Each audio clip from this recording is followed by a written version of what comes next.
नमस्कार मित्रो, लग्नानंतर होईलच प्रेम या मराठी मालिकेच्या आजच्या भागात आपण पाहणार आहोत की नंदिनी ही झोपलेली असते। तर जीवा नंदिनीला झोपणी घालण्यासाठी येत असतो। तर तिच्यावर हात फिरवत असताना जीवाच्या हातामध्ये नंदिनीच्या ओढणीचा धागा हा अडकतो। त्यामुळे जीवाला खूप वेगळं वाटतं। तो विचार करत असतो की मी उगाच नंदिनीशी गैरव्यवहार करतो, नंदिनी इतकी चांगली मुलगी आहे असा विचार तिच्या मनामध्ये येत असतो आणि तिच्याबद्दल त्याच्या मनामध्ये प्रेम हे उतू येत असतं आणि जीवा दोघांच्या नात्याबद्दल विचार करत असतो। तर इकडे पार्थ हा काव्याच्या घरी गेलेला असतो। काव्या रुसून तिच्या आई वडिलांकडे गेलेली असते। तर पार्थ तिला बोलण्यासाठी डिलिव्हरी बॉयचा गेटअप घेऊन तिच्याकडे गेलेला असतो। पार्थ डिलिव्हरी बॉय म्हणून डेझर्ट घेऊन तो काव्यासाठी गेलेला असतो आणि तो डेझर्ट काव्याला देतो आणि काव्याला तो डेझर्ट आवडतो, पण काव्या तिचं काही कौतुक करत नाही। त्यामुळे पार्थला वेगळं वाटतं आणि पार्थ तिच्याशी बोलत असतो आणि सांगतो की तुम्हाला इथे बोलवलं, हे मी तुला डेझर्ट देण्यासाठी इथे आलो होतो असं तो बोलत असतो। पण काव्या त्याला काही खतपाणी घालत नाही। त्यामुळे पार्थला वेगळं वाटतं आणि तो तिचा गॉगल घेऊन तिथे आलेला असतो आणि तो तिचा गॉगल तिला देतो। त्यामुळे काव्या थोडंसं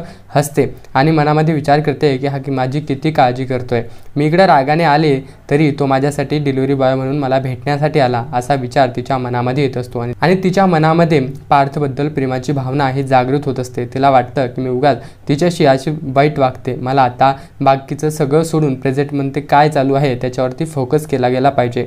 पास्ट जो आहे तो आता विसरायचा आणि वर्तमान काळामध्ये आपल्या भविष्याची नवीन सुरुवात करायची असा विचार काव्याच्या मनामध्ये येतो। त्यामुळे ती पार्थबद्दल प्रेमाने विचार करत असते आणि सांगते की पार्थ एवढी काळजी घेतोय, आता मला त्या काळजीची काहीतरी जाणीव ठेवावी लागेल असा विचार तिच्या मनामध्ये येतो आणि तेवढ्यात पार्थ तिथून निघून जातो आणि काव्या ही विचारच करत असते आणि तेवढ्यात काव्या पार्थनं आणलेलं डेझर्ट टेस्ट करते आणि तिच्या प्रेमामध्ये पडते आणि विचार करते की बघ एवढं सगळं काही झालं आणि पार्थ माझ्यासाठी प्रेमाने माझ्या रेड वेल्वेट पेस्ट्री हा डेझर्ट घेऊन आला आणि तिच्या मनामध्ये प्रेमाची भावना ही जागृत होत असते आणि डोळ्यामध्ये अश्वांच्या धारा लागतात आणि तिच्या प्रेमाची आठवण होत असते। आणि तेवढ्या तिकडे पार्थ घरी येतो आणि किचनमध्ये बसलेला असतो आणि त्यांचं संभाषण तो रेकॉर्ड करून आणलेला असतो। तर तो संभाषण तो ऐकत असतो आणि तो ऐकून मनामध्ये हसत असतो। काव्या ही प्रेमानं त्याला रागानं बोलत असते आणि तो ते ऐकत असतो। तर तेवढ्यात मानिनी येते आणि मानिनी त्यांचं संभाषण सगळं ऐकते आणि सांगते की काय रे काव्या घरी आली आहे का? तर तेवढ्यात आणि पार्थ बोलतो की मी तिला भेटायला गेलो होतो, त्या काल मी डिलिव्हरी बॉय म्हणून तिच्या घरी गेलो आणि तिला डेझर्टची डिलिव्हरी दिली। तर मानिनी बोलते की डेझर्ट? ती रागाने गेली आणि तू तिच्या घरी डेझर्ट घेऊन गेला, कोणतं डेझर्ट नेलं सांग बरं? तर पार्थ आला असतो आणि मानिनी बोलते अरे लाजू नको रे, सांग सांग असं मानिनी बोलत असते। आईने विचारल्यामुळे पार्थला सांगावं लागतं आणि तो बोलतो की आई मी तिच्यासाठी रेड वेल्वेट पेस्ट्री हा डेझर्ट घेऊन गेलो होतो आणि तिला तो आवडला पण, असं पार्थ बोलत असतो। तर मानिनी बोलते की वा, आईसाठी तर कधी डेझर्ट घेऊन नाही आला आणि बायकोसाठी लगे रेड वेल्वेट पेस्ट्री, भारी आहे तुझं।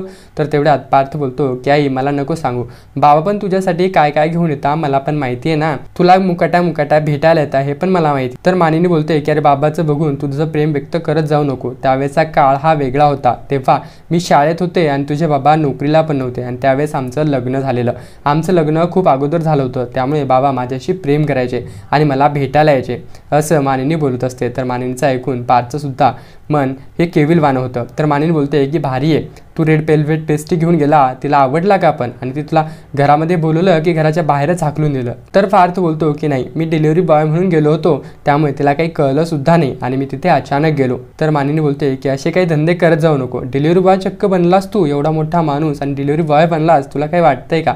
तर पार्थ बोलतो की आई जाऊ दे ग।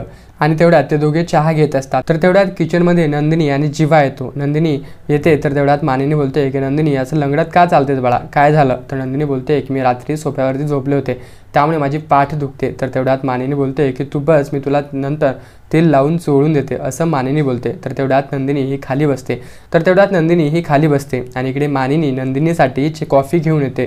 तर तेवढ्यात जीवा हा उठून जातो। तर तेवढ्यात पार्थ नंदिनीला बोलतो की काल रात्री सोफ्यावरती झोपली होतीस का, त्यामुळे तुला पाठीचा त्रास होतो? तर नंदिनी बोलते की नाही म्हणजे मी पण काल रात्री सोफ्यावरती झोपलो होतो त्यामुळे माझ्या पाठीला त्रास झाला असं तो बोलतो। तर नंदिनीला हे वेगळंच वाटतं आणि नंदिनी तिच्या विचारामध्ये दंग होते आणि तेवढ्यात मानिनी कॉफी घेऊन येते आणि तेवढ्यात जीवा पण येतो आणि तेवढ्यात पार्थला काव्याचा कॉल येतो आणि काव्या पार्थला बोलते की काय करतोयस? तर तेवढ्यात पार्थ बोलतो की नाही बसलेलो आहे आणि पार्थ म्हणतो की का कॉल केलास?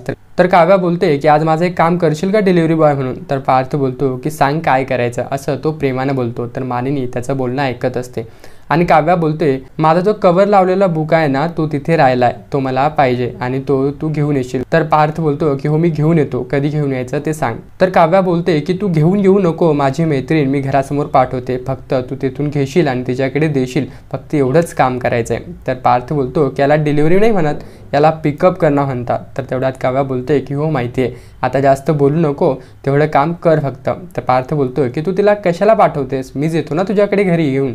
तर काव्या बोलते की तू कशाला येतोयस, तू तुझं नोकरीचं काम कर. तर पार्थ बोलतो की आज मी घरातूनच वर्क फ्रॉम होम करतोय.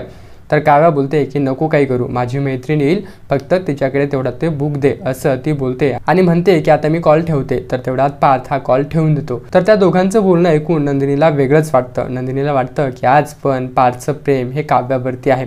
पार्थ आणि काव्या या दोघांचं बोलणं ऐकून नंदिनीला वाईट वाटतं आणि हे दोघांचं बोलणं ऐकून जीवा तिथून उठून जातो आणि जीवा इकडे रूममध्ये येऊन काव्याला पत्र लिहितो आणि सगळ्या घडलेला घटनाक्रम आता आपण विसरू आणि नव्याने सुरुवात करू असं त्या पत्रामध्ये लिहिलेलं असतं. आणि पत्र लिहित असताना तो भावनाविवश होतो, त्याला काय करावं ते समजत नाही आणि तो काव्याला सांगतो की आता आपण इथं थांबायला हवं, आपल्यामध्ये पाठीमागे जे काही झालं ते आता आपण सगळं विसरू आणि आयुष्याची सुरुवात नव्याने करू, असं तो पत्रामध्ये लिहिलेला असतो. आणि तो पत्र लिहून बेडवरती ठेवतो आणि नंतर काव्याच्या मैत्रिणीला कॉल करतो आणि सांगतो की तू जर घराबाहेर जर आलीस तर मला कॉल कर, मला तुला एक वस्तू द्यायची आहे. आणि तो फोन ठेवून निघून जातो. तर तेवढ्यात नंदिनी रूममध्ये येते आणि नंदिनी कपडे घेऊन येते. कपडे ठेवताच बेडवरती त्याला एक पत्र पडलेलं असतं आणि ती ते पत्र उचलते आणि वाचायला लागते. आणि जीवाचं पत्र वाचत असताना नंदिनीच्या डोळ्यातून अश्वाच्या धारा वाहतात आणि ती विचार करते की आज पण जीवाचं काव्यावरती खूप प्रेम आहे, आता आपण त्या दोघांमधनं लेफ्ट व्हायला हवं, असं ती विचार करत असते आणि ती सुद्धा रडत असते.